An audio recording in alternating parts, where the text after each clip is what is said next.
সমাজে নানা ধরনের অপকর্ম করতে জামায়াত চায় সরকারের উপর চাপিয়ে দেওয়ার চেষ্টা করছে বলে অভিযোগ করেছেন বিএনপির ভাইস চেয়ারম্যান শামসুজ্জামান দুদু। দুপুরে জাতীয় প্রেস ক্লাবে জাতীয়তাবাদী ফার্মেসি অ্যাসোসিয়েশন আয়োজিত আলোচনা সভায় তিনি অভিযোগ করেন, জামায়াত মিথ্যা ছাড়া ভালো কিছু চিন্তা করতে পারে না বলে মন্তব্য করে তিনি আরো অভিযোগ করেন, সংগঠনটি বিশ্ববিদ্যালয়ের পরিবেশ অস্থির করার চেষ্টা করছে। অপরাধীদের রাজনৈতিক পরিচয় না দেখে তাদের বিচারের দাবি জানান তিনি। হাম নিয়ে আওয়ামী লীগ ও অন্তর্বর্তী সরকারের ব্যর্থতা এখন বিএনপির ঘাড়ে এসে পড়েছে বলেও মন্তব্য করেন বিএনপির এই নেতা।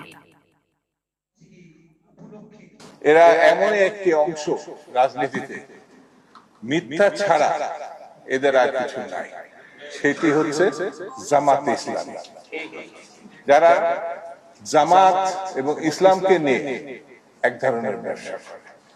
বাংলাদেশে এখন যে অপকর্মগুলো আমরা বিভিন্ন ক্ষেত্রে দেখছি, তা যদি ক্যাটাগরিতে আমি আলোচনা করি তাহলে তারা হয়তো কষ্ট পাবে, কিন্তু বাস্তবতা হচ্ছে যত অকর্ম হচ্ছে সেই অকর্ম তারা করছে, কিন্তু প্রসঙ্গটি সরকারের উপরে চাপিয়ে